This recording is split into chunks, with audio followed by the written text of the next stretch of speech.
from the outcome it comes. So overall, that's why we say machine can learn on its own. It's learning from a feedback mechanism. Again, keeping it high level. So that's why we're talking about artificial intelligence. Artificial intelligence is a model which learns on vast set of data, builds a logic, uses that logic to derive something, and then improves its learning based on the feedback. Let's take an example before we move to potential. When you upload your picture to Facebook, Facebook recognizes, okay, it tags your friends. It has seen the hundreds or thousands of pictures that you uploaded. It starts verifying people based on those pictures. You may say, no, not this person, if it identifies wrong. In future, it will refine itself and identify that person better. Same way, when you give a command to Alexa, it asks you, did you mean that? If you say no, it refines itself. So again, it has a vast set of data, how humans speak. Based on that, it's interpreting your words. It's interpreting what you may intend to say, maybe what is you're trying to say. And then if you say, no, that's not what I meant, it will refine its own logic. So that's how all the AI models run, very simplistically. It has vast potential, and we are seeing some of this potential already in our life around us, to a large extent. But I'll talk about quickly 4 or 5 things where we think that these AI technologies can have a large impact. Right? One of that is kind of customer care. You already see that, right? When you talk to a customer care executive today in an app, whether it be Swiggy, any other food ordering app, even Amazon to some extent, at first instance, today you're not talking to a human being. You're talking to a chatbot. The chatbot is built on an AI model, which has learned from different conversations those customer care executives have had in the past, or it's having this time. So that's a customer care function has been, to some extent, been transitioned to AI. If you recall from your own experience, the quality of that experience has improved in last 2-3 years. Bots came long back, but those were very dumb bots. But if you interact today with some of the good chat bots in customer care option of an app, they are much smarter. So with learning, those chat bots are becoming much smarter. That means customer care to a great extent is going on to chatbots. Some of the apps, some of the companies, some of the banks are already using even voice chat, right? They ask you not only to chat, on the call also, they ask you to say what you mean. It will repeat. So it's not only on the chat bot, it's recognizing your voice. So customer care is slowly getting revolutionized. It is getting to more of AI.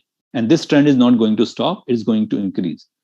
All of you may not agree at that today it's the best solution. You may want to talk to a real person. You may want to see how do I press 9 and talk to a real executive, or where's the option, because it's not that smart. But we're not very far from when these will become smart, and those will be the first option for us. So that's where it's going to revolutionize everything into AI is going to change everything.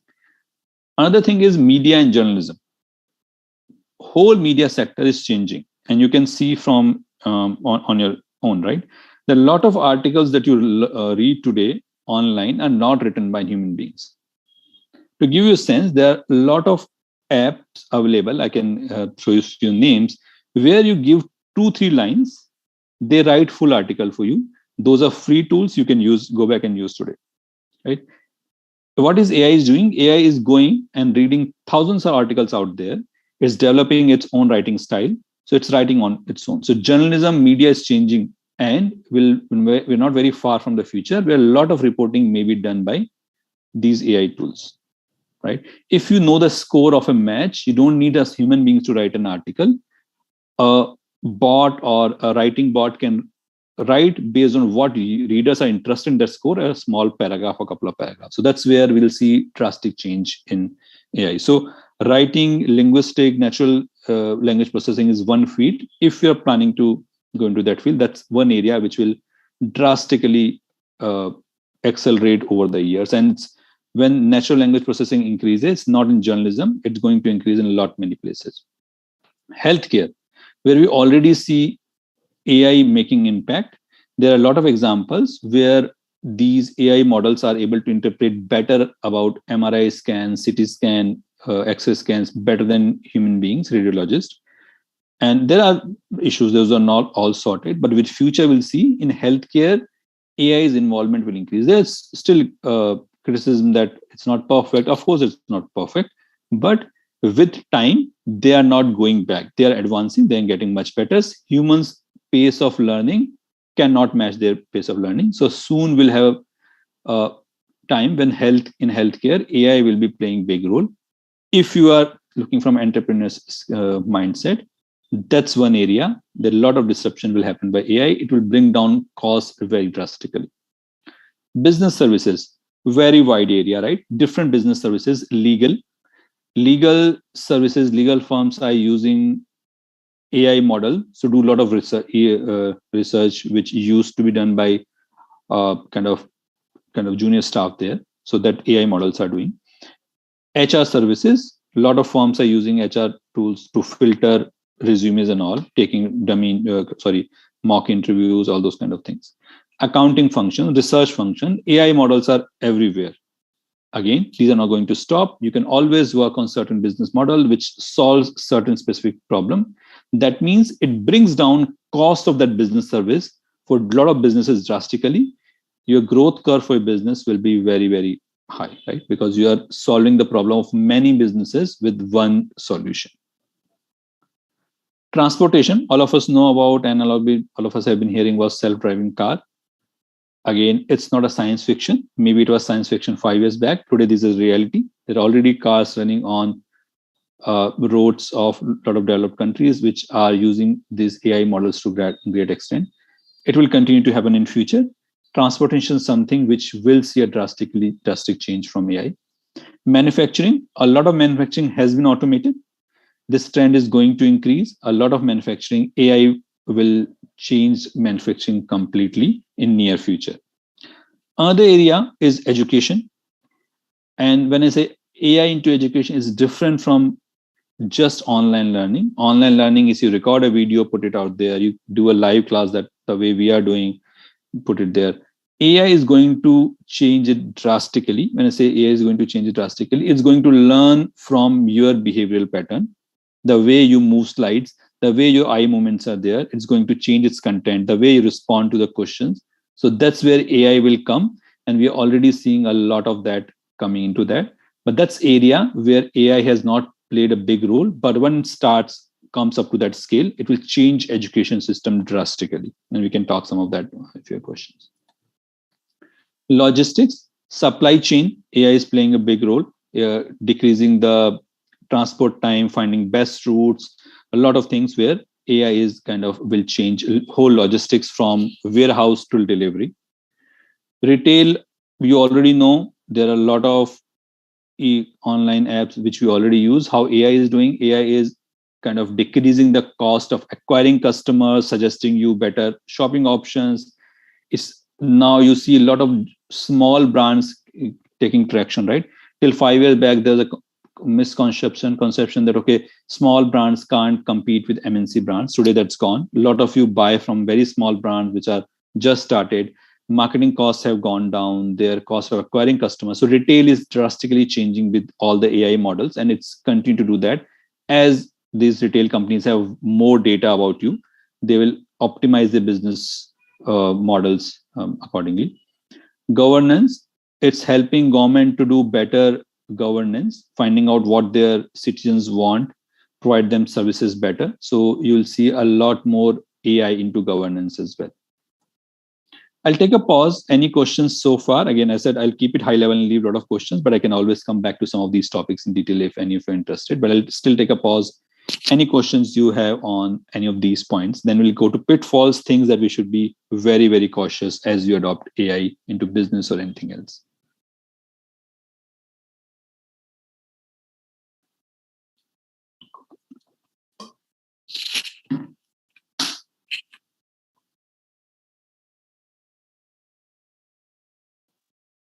Okay, I guess not. So let's move to next one.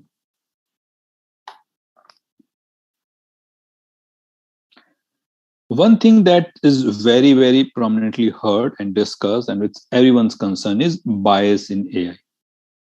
Can AI be biased? Quick answer, yes. What is a bias? Bias is when, at least in human being, you are prejudiced to someone, you are tilted towards someone, right? Someone is biased toward a certain race, certain gender, certain skin color. Can AI be biased? It can be biased, not by intention, the way we expect human beings to be, but AI can be biased. And there have been a lot of examples. I'll talk about few. There was a one example where Amazon was using AI models to filter resumes. They realized that that model was filtering out women candidates because it was trained on a wrong data, which was kind of biased. Same time, we know in there's a case in US there was a system used in some of the courts to find out who will be the repeat offender, and they figured out that model was biased against people of colored skin. There are different things that we figured out. People are certain models are biased towards women. How that bias creeps into the AI model, if it's not that someone intentionally puts it, it comes in a couple of ways. One is if the data, so ultimately AI is the learning model which is trained on the data. If the data that we're using to train AI is wrong, is biased, then the model that we get will be biased. And it can be biased because you're training on a human data which is biased, or using a wrong data for a wrong purpose, right? If you are trying to find out who is the better candidate in India, and you use the sample data of a city and you apply that model for whole of India, you're going to get biased data, because maybe certain things were, certain characteristics in data was true for the city, but the data is not representation of the whole of India where you're applying it. So these are different ways the data AI can be biased. It's very, very risky, and we already see that concern going there. So there's certain things that can be done about it. Someone need to vet that data very, very carefully. That those models can be biased the way those are built. Someone need to manually check those, and which is getting very, very difficult with the time, because these AI models are kind of black box. They learn on their own. So it's very difficult to see through what they have learned. But in that case, someone need to be very cautiously look at those models, the data, how it's performed. Another thing that is problematic with AI is the safety measures, right? When I say safety measures, how do you make sure that AI is not doing a harm? One classic example in this case is self-driving car, which is caused, and there can be different examples as well. So self-driving car is going on a road. It needs to choose that if there's a situation where it can either save the people who are sitting in a self-driving car or people who are walking on the road. No one's a mistake. Whom will it save? It's a classic problem of ethics in AI. You need to program that car today. Whom should it save?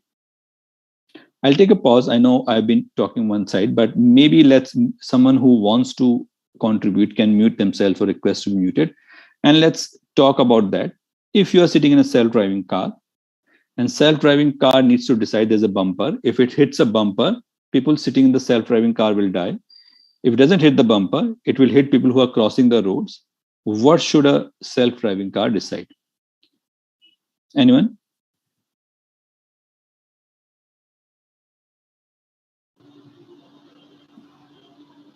That's like a very critical question, because even a driver would think of that, like whether I should save myself or whether I should. It's something which even the human being decide on the instant, like at that instant moment, right? Yeah. So human beings decide in that instant, right? And we'll come to that. But today you're designing self-driving car. What will you put as a logic?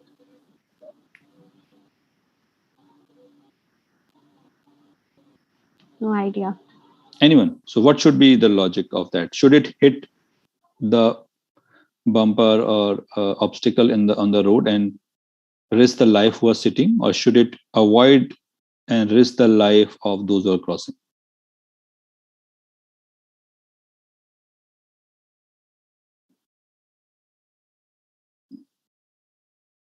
No.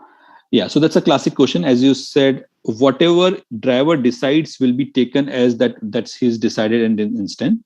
But in case of self-driving car, you are deciding today. So you're deciding who will die tomorrow sitting today, which doesn't sound correct. That's why maybe you don't have an answer, because both the answers look wrong. But whatever the driver decides in that moment in real life is okay, because he's deciding in that instant what he thinks best. But in AI, that ethical question need to be solved. So AI need to be, when you design AI, you need to make sure that it has safety rules. Again, that's a very detailed topic. We spend a lot of time in that, but I'll not go into detail. But this is very wide topic. How do we decide safety in a self-driving car, in a manufacturing floor? How do you decide? If you give a lot of control to AI, that's one of the concern. Social engineering is another concern which comes with AI. AI makes it possible to fake someone. Today, you know that someone's face can be put in some video, someone's voice can be faked. You can generate a fake profile. All that is impossible because AI models which generate image or voice has become very powerful. So that's another pitfall of AI. Whatever tool you develop tomorrow as part of your entrepreneurship journey, if you go into that route, that's the risk that you'll see. You'll try to make your models very strong, but it has a other side of it. That means it can be used for certain things, including social engineering. So that's another risk of AI that we are seeing today, which we need to tackle. And we already know misuse of these social engineering techniques, someone impersonating someone else. Another pitfall is privacy, right? Privacy is a big concern today. A lot of data is very crucial to your identification, the way you behave, and all that data is being tracked by different apps. You may or may not give permission in certain cases, but AI model make it very easy for them to use their data. If earlier companies had millions of kind of data, it was difficult to process them for them to process it. But today, with AI models, it's much easier, and privacy is becoming concern. Surveillance is another concern. Surveillance is when your governments want to use the data that they collected for you. And we already know in certain countries, they are concerned that governments are tracking human beings, right? They can identify you based on the picture that you uploaded for certain identification, and based on certain CCTV cameras around. Again, not in India, you can be very sure, but there are countries where you can be tracked based on CCTV cameras, the pictures governments may have, that those have been allegation. So what is the end? These AI models make governments very, very powerful if they want to use it. And once you give power to governments or those institutions, what's the end? So that's where a lot of concerns have come around surveillance. Another pitfall is human dependence on AI. It may look like, okay, that's inevitable. We can't do, humans will be depending on AI. But there is a downside of that as well, right? Are we losing our independence? Can you stay without your phone for 1 hour? You may say, oh, that's a need of today. It may be need of today, but with checking your interest, providing you those kind of posts that you are more, you will be more engaged into. Are they making you dependent on them? So that's one thing. Another thing which is not listed here is the filter bubbles. If you go to kind of online, if you search a term, if you search a term and your friend search a term, you will get completely different Google results, because it's showing you the result you are expected to click more, right? So if you, and I'm giving you a real example, if you like Modi or you hate Modi, you'll see different results on Facebook, because it knows which news you're expected to click, right? So if you like a particular party and you click that those results, after say a few days or few months, you'll only see those kind of results. That means you are in a filter bubble. There's nothing online to challenge your worldview, which is risky, which is very basis of the way society grows, right? So dependence on AI is increasing, and we are losing to a great extent our free will to know things, exercise our knowledge. So that's another risk with AI. And you may say, oh, but what can we do as an entrepreneur? We will use AI more and more, but that's not the case. Today, if people are concerned about overuse of mobile, Apple provides a screen time monitoring. if you think that's a counterintuitive, they are providing you a mode to use less of iPhone, but if they don't provide, people will use different tools. So when you build a business, you don't need to see just how your business can grow, what your uh, customer wants. iPhone has a focus mode, which allows you to keep your iPhone away. Same way, different apps provide different things. So this is a concern which you should tackle before you build a model which is true, strong, and start getting a kind of opposition. Facebook is getting a lot of criticism. So for same thing, right? It used to connect people. It used to give all of information. It used to provide a lot of things. Now they criticize for getting too much information, right? So you need to be very, very careful. You don't make a product that powerful that its strength becomes weakness. So human dependence, surveillance, privacy is something which you should be concerned from day one. Unemployment, AI will bring a lot of unemployment. It's already bringing. It's right or wrong. It can be large debate, but that's a pitfall of that. How much of that you can take care, I don't know, because these technologies are bound to come today or tomorrow. But planned deployment of AI not only provides more business value, decreases the downside in terms of employment as well. Democracy, there's another downside, or at least a risk that people consider of AI is democracy. I told you that one of the basic foundation of democracy is where we hear different views. AI is putting us more and more in filter bubbles. That means whatever you are expected to click, it will only show you those kind of results. That means that's one of the reasons you are seeing polarized society, because they only see their worldview. They are filtered via filter bubbles that put on online. So that's another risk that AI puts you. It's too strong kind of power in terms of consuming knowledge. Those puts a filter bubble. That's one downside in terms of democracy. Another downside is you remember there were a lot of allegations in US election and to some extent in Indian elections that some of the parties have used AI models to influence voters via online. So once it becomes too powerful, are we giving too much power? Surveillance, it was one part of it, and elections another part where certain people who have access may get power. So that's another downside. We should be very, very careful while we are developing that. With that, I'll take a pause. I that's what I wanted to cover. I covered few things a bit faster to leave you at least half an hour we have for questions. But if you want, I'll go back and discuss some of things again. But I'm happy to take any questions that you may have. That was indeed a delightful speech, sir. The points you brought forth are so relevant and important to understand for a better future. So, to hear more of your interesting thoughts, we would now love to move on towards our Q&A session. Starting with the first question, what like you talked about AI pitfalls, right? And this AI seems like a double-edged sword. So, what action should be taken to, according to you, to counter the potential negative consequences of artificial intelligence? Yeah. So within negative consequences, we already saw there are a lot of facets, right? The kind of bias and all. So each one has its own measures that we need to take. But one thing which is across, if you leave AI models to learn on themselves, they learn much better, things are faster. But then these issues will creep in and you'll not realize that those issues are coming. So one thing we need to be very sure is be in control of what those AI models are being used. Are there certain biases? Are there privacy issues? Has it captured kind of privacy kind of data? How is it using? So instead of using it to enhance of learning on its own, which is in a way AI learns, but we need to be more controlled. More humans need to be in loop the way AI is learning and the way it's being used, because it's a very, very powerful tool available to anyone today.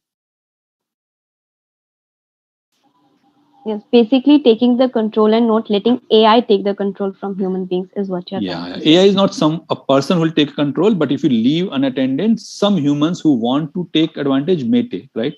We're still not there where AI can take its own control. So I think we are far from there. But if we leave it unattended, it can be misused. So we should be very, very careful. Okay. So our next question is: to what extent do you predict artificial intelligence replacing jobs, and is it something which has already started, or is it something which is going to start in future? What are your thoughts on that? Yeah. So computers taking away job risk, or the fear of computers taking away job, is not new, right? People used to think when bank branches computerized that jobs will go away, right? And it has been true to some extent, right? So do you think ATM machine can take away job? To Has ATM some machine? extent. Yeah. So you may say, oh, ATM machine, how can ATM machine can take away job? But if you, so before ATM machines came, we used to go to bank to withdraw money, right? You'll stand in a queue, you'll sign up a withdrawal form and take out money. If today you remove all the ATM machines, how many new bank employees you'll need? Thousands and thousands, right? So that means ATM machine has taken away job for sure, and thousand banking job. But if you see overall banking jobs before ATM machine and today when ATM machines are there, those have actually increased. They have not gone down. So what is this paradox, right? Because technology not only takes away job, it brings productivity, and that productivity gets further deployed in business. So banking sectors increase. If you wouldn't have computerized banking sector, if it was still manual ledgers, then there was no way banking sector could have been profitable today, and there's no way we could have so many private banks, so many jobs, right? So yeah, jobs will be gone, but doesn't mean that overall jobs will be gone. People will need to be retrained and redeployed, and we need to be ready for new skill sets. So that was a example of the past. Today a lot of customer care jobs are gone, right? Because again, go 5 years back, if customer care was taken by all human, today it's by chatbots. So certainly jobs have gone, and more jobs will be compromised. There's no doubt about that. And we are hearing, if you search 2 days back, there was an incident where there were large layoffs. So those things will happen, but people need to retrain themselves for the new world where a lot of manual stuff which are repetitive will be replaced with these AI things. That was like quite insightful answer. Next question is: what recommendation would you give to startups or CEOs who haven't started looking into AI yet? Because clearly AI seems to be the future, and for businesses, it becomes really important to adapt to it. Yeah. So I'll just slightly change your question. So I think you're saying that any CEO or business who are not using AI actively, because passively they're already using, they may not be aware. But if they're not using actively, some of the competitors who are using actively will have a advantage or edge over them, right? In terms of providing better customer solution, in providing at lesser cost. So AI is not optional. Either we need to adopt it or will be left behind in competition. And things will move so fast that you will realize that it's been late, right? Again, let's take with a customer example. If there was an app which adopted chatbots 2 years back, in 2 years, the cost structure of the app which adopted, not adopted, has changed drastically. And 2 years is not a very long time in business, but in today's time, when technology is speeding up, when AI is picking up, the time where an advantage your competitor can have over you with these technology will be much faster. So I don't think there's a time that we can sit and say, oh, you adopt these technologies when the time comes. You need to adopt these ahead of time. Okay, sir. Thank you for that. We have a question from Anamika in the chat box. She's asking, what excites you most about the future of artificial intelligence? Yeah. So what artificial intelligence can do is it can find good insight, great insights through data, which humans can't do. So I'm more concerned or more excited about something. So I'm less concerned about AI replacing humans, because the speed at which it will replace and the quality of replacement will not be great, right? If we expect AI to do painting, it will not do as good as humans do. But there are certain things which humans can't do at all, which AI will be able to, right? Analyzing vast set of data and finding insights into that, right?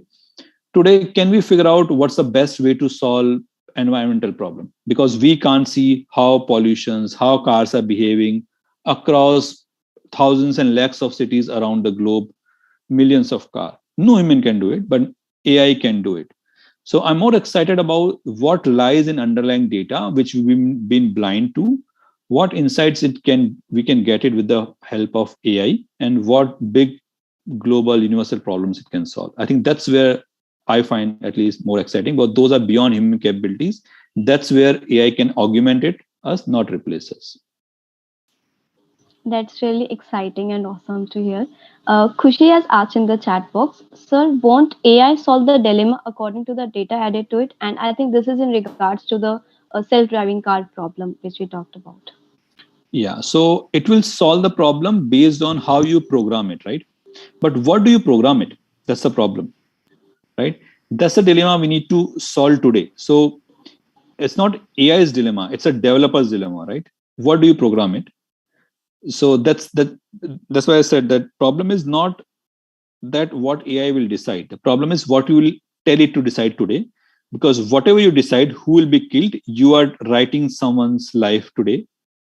Whichever way you write, it will always sound wrong.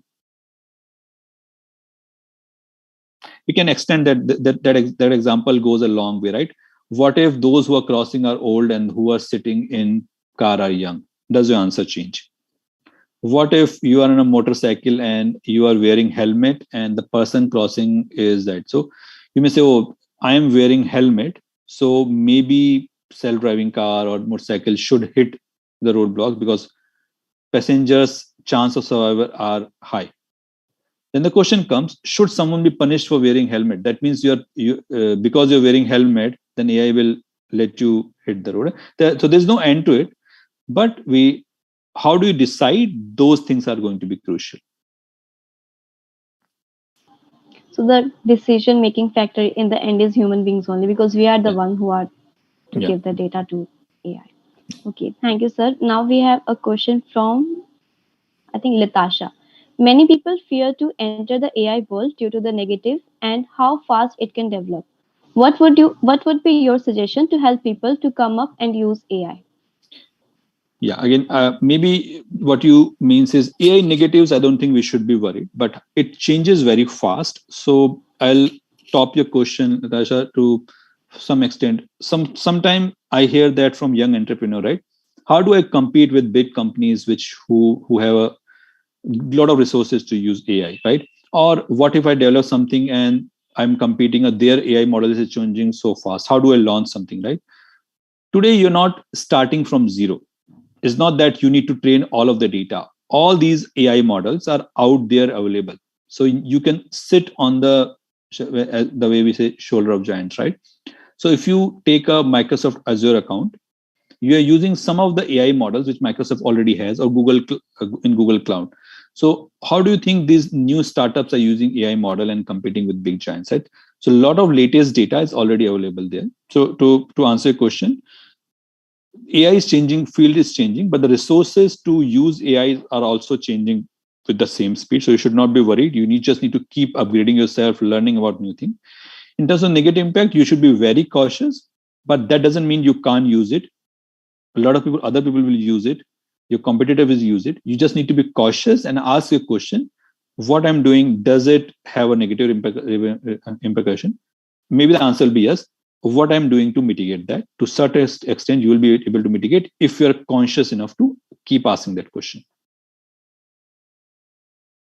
My next question is slightly related to the previous one. Like, what are the most critical changes that we need to take to face the future effectively?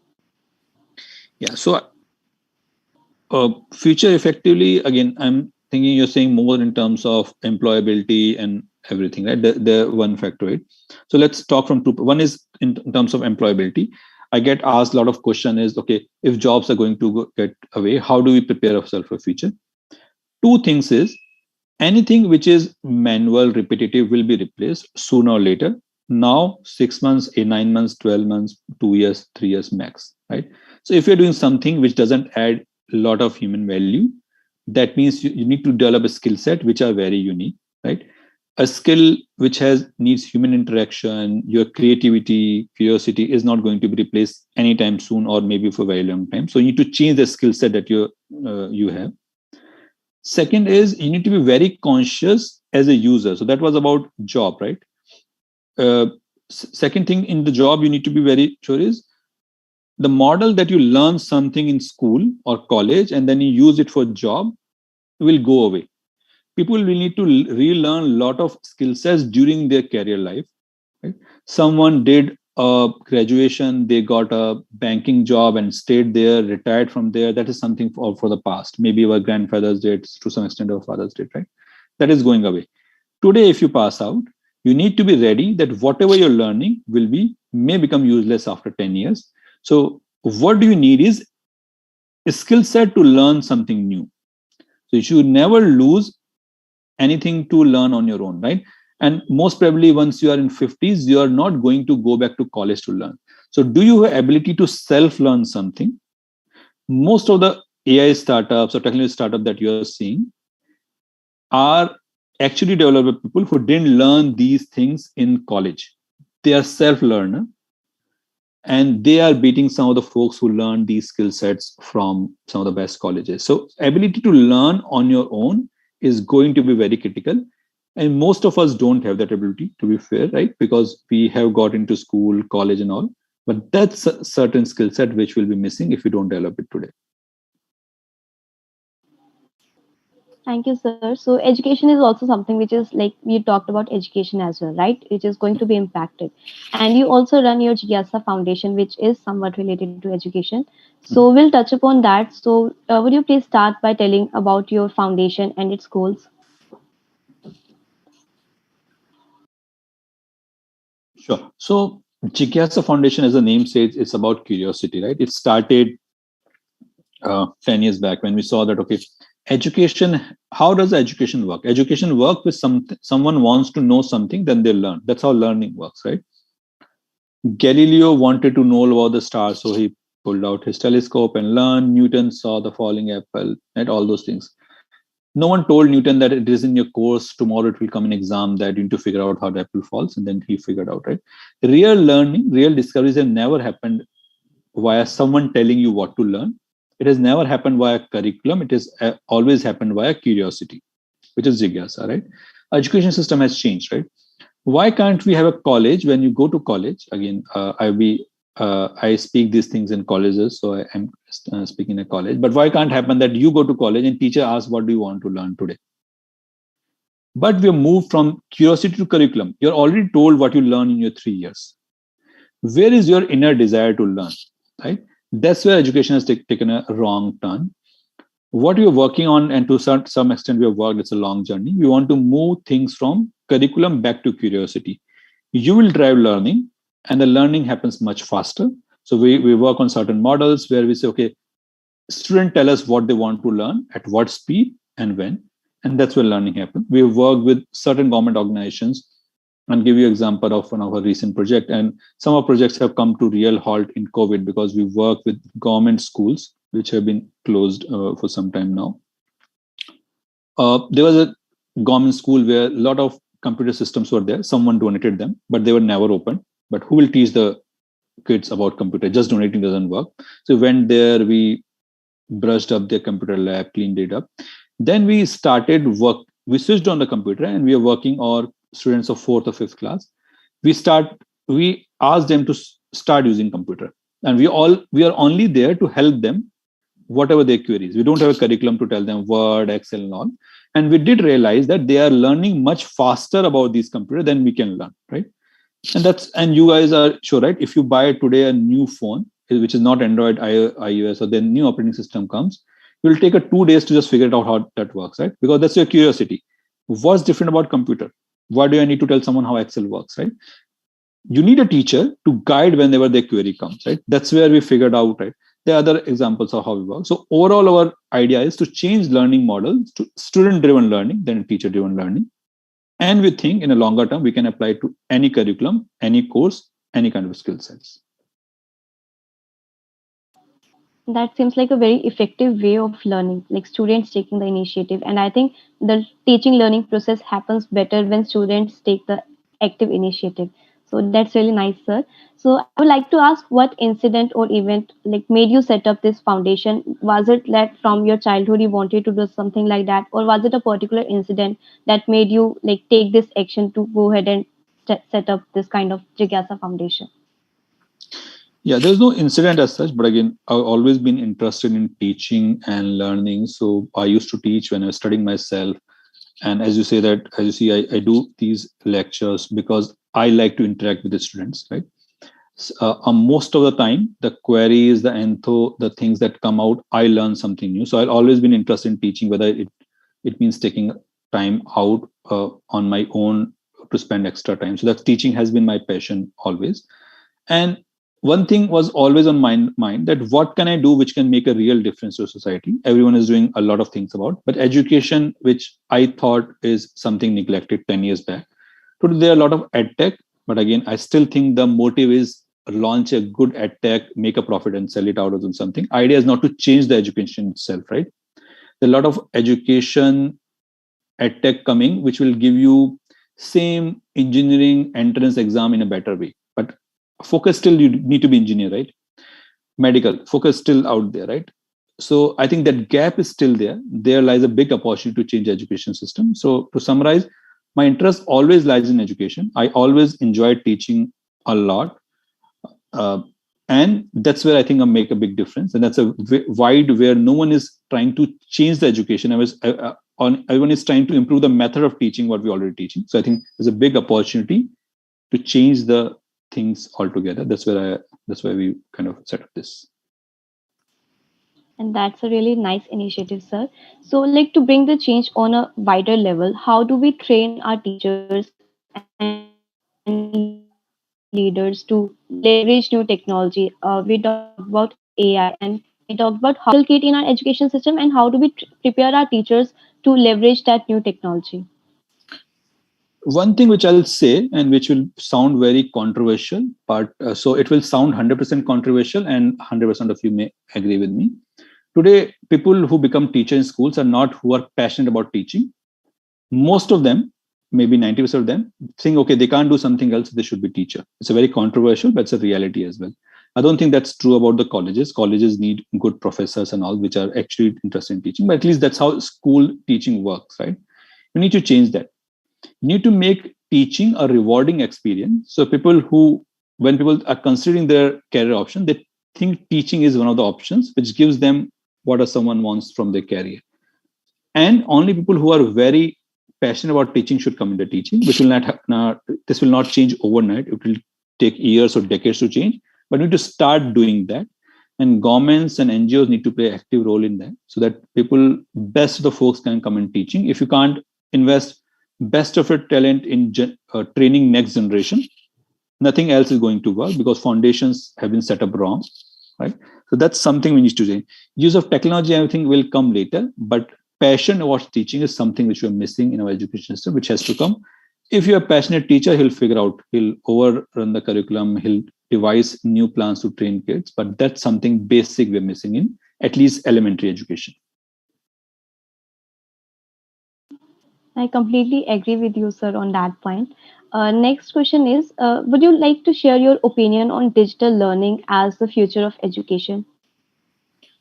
Yeah, I think digital learning, what we have done rightly or wrongly, and digital learning has accelerated in COVID times, is the same way of teachings we have put in online mode, right?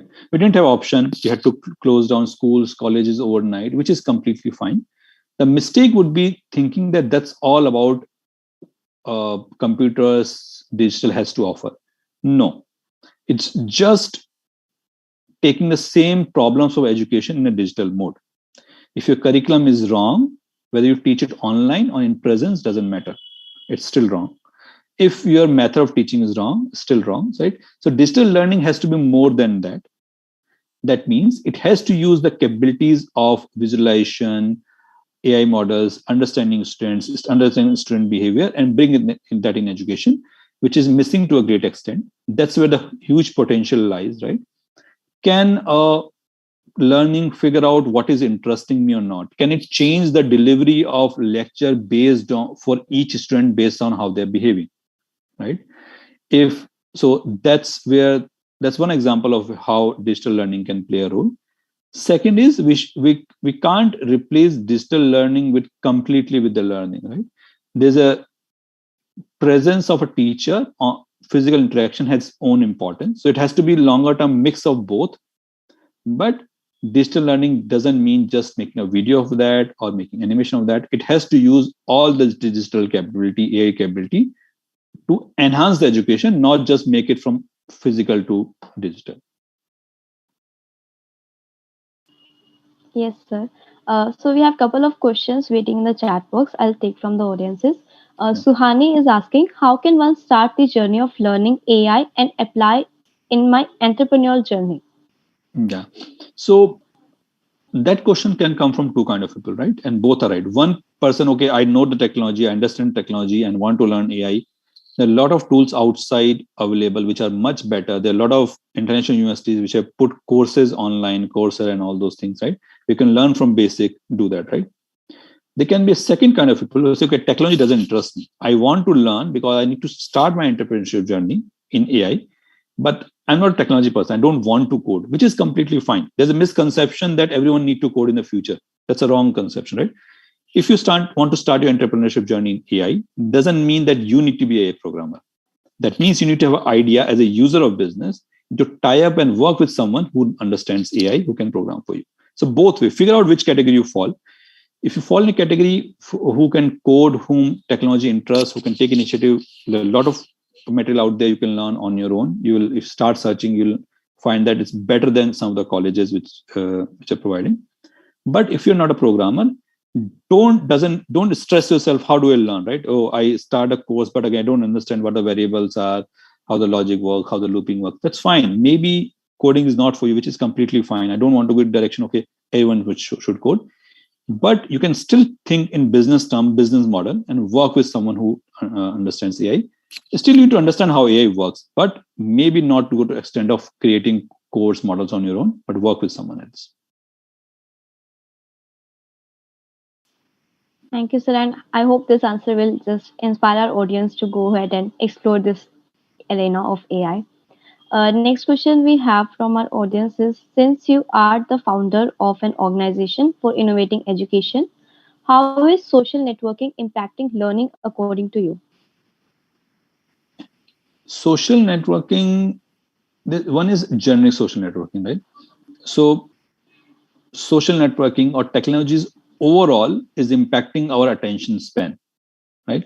We have very short attention span today, and attention is a commodity which will be scarce in future. If you want to do anything material, whether you want to start your entrepreneurship journey, do your research, you need to a focus time, which these technologies have taken away from us. So you need to take back charge of your attention.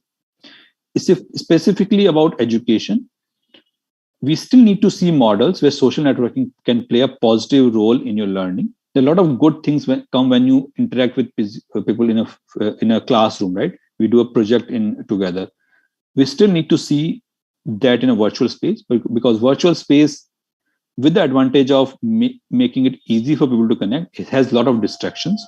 Someone who wants to truly use the power of social networking in education has to be disciplined enough to avoid those distractions. I think that's where power of social networking comes, but it comes with its down pitfalls, which very few people can avoid. Thank you for that insightful answer, sir. The last question we have is, and I'm sure you get asked this question a lot, but still, I would like to go ahead with that. How do you manage your time between various roles that you're handling currently as a speaker, founder, leader, and author? Yeah, so I don't do a great job. So it's not that I have a good example of that, but so I do a lot of mistakes myself. But all of us have a lot of time, right? One thing is I don't work on weekends, so I have out of 7 days, if you get 2 days, that's 40% of your week. We don't think from that perspective. And you need to cut down on a lot of things to get yourself time, right? And as I said, there are a lot of distractions today which pull your time. And like I said, I've been guilty of wasting my time myself there, but you need to be conscious enough to use your time. If you're conscious enough, you can manage to a great extent these things, but you need to take charge of your time rather than these technologies, folks, people who need to take your time. You can't do everything. So if you're someone who, so are you doing something, few things out of obligations, right? If I don't like social gatherings, I don't go there. I don't, just because of obligations. And there's a time in your life when you realize that you should never do anything because of obligation, right? So you'll realize, okay, if you don't like college party, if you don't like college outing, you need to take charge of your career and or of your time and do that. We have enough time, just that we don't control our time. We let technology or other people drive our time. I think that's one thing you need to do. You need to be conscious how you want to use your time. You need to be taking your charge in your hand, and don't feel bad how others will feel. It's your life. It's going out of hand every minute. So I think once you decide that, you'll be able to make a lot of change. So taking charge of one's time and not worrying about others is the key takeaway over here, I may say, if I may say so. Okay, so with it was great listening to you, sir. Thank you for your wonderful answers and patience. With this, we have reached to the end of today's session, and it was nothing less than incredible. Thank you. On Thanks for behalf of our entire team, on behalf of our entire team, I extend my gratitude to you for accepting our invitation and enlightening us today with your words. Thank you so much for your time. We hope to host you in future as well. Have a good day. Have a good thank, day ahead. Thank you for joining. thank you. Thanks a lot for all of you to joining today. I'm there on LinkedIn. Feel free to connect, ask me questions. I always feel excited to talk to a lot all of you. It was a great learning experience for me. I wish you all the best, and soon talk to you in the future. Thank you, sir. Thank you. Thank you, Thanks. everyone, for